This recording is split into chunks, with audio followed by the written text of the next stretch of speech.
Hello, my name is Beatriz. I'm at the TextileLab Amsterdam, and today we're going to see how to set up your own drop spindle to spin wool from our Wool Mondays event.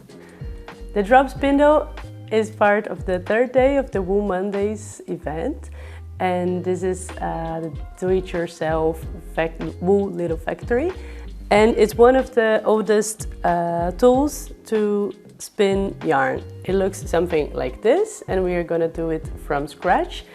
On the Shemakes handbook you can find the tutorials to get your laser cut files and do it from zero yourself. The materials needed are a wooden stick, wooden rod. This one that I'm using is 12 millimeters diameter, but you can use different ones. The only thing that you're going to then have to adapt the rest of the parts. Basically what you want, you buy them in a meter like this or even larger, and you want to chop them into 30 centimeters long. So I already have my one here, and we're going to work with this smaller one. And you want to make sure after you cut it that you don't have any rough edges, because this can be annoying when you're spinning your wool. So you want to use a sandpaper and just make sure to remove all this nasty edges to have it very nice and smooth. Next, what you want to have in the drop spindle is something like this, that it's basically a weight to help you spin this stick. So it's something that keeps it stable. It can be bigger, it can be thicker. You're going to see that there are many different types of drop spindles out there. This one we are using plywood, and this is about 10 millimeters thickness. But if you can use a little bit thicker, it's even better, because then it's a little bit heavier. The design of this then can be downloaded and use it on the laser cut. So I laser cutted this one and also engraved the Shemakes.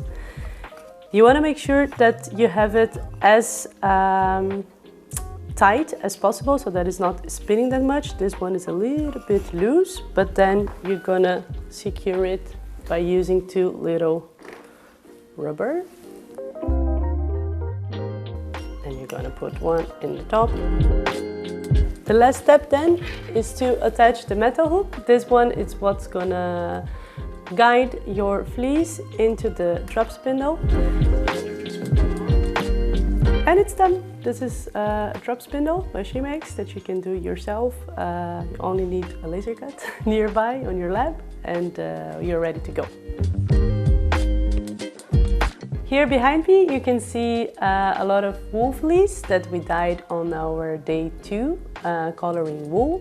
Here on these jars you can see some of the beautiful wool, blue ones of indigo, oranges, combination of weld and indigo, reds and pinks from other. Before starting you want to open up a little bit the wool, and you can see that if you just pull it out, then this is gonna detach very easily. So the whole process of spinning basically lies in drafting while twisting in opposite directions, and while you do so, all these little fibers, they get tangled together, and then no longer you can break it. So this is basically what you do on the drop spindle. You open up the fibers and you twist them, and then you create this strong yarn.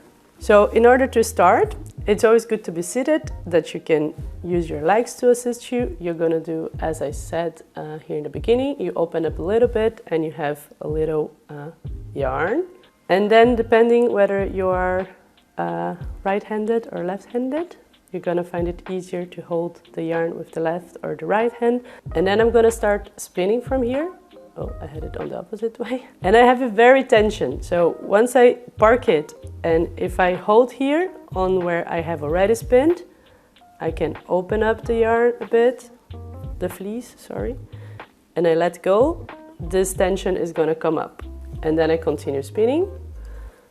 I hold it here so I can open up, and then I let go, the twist comes up.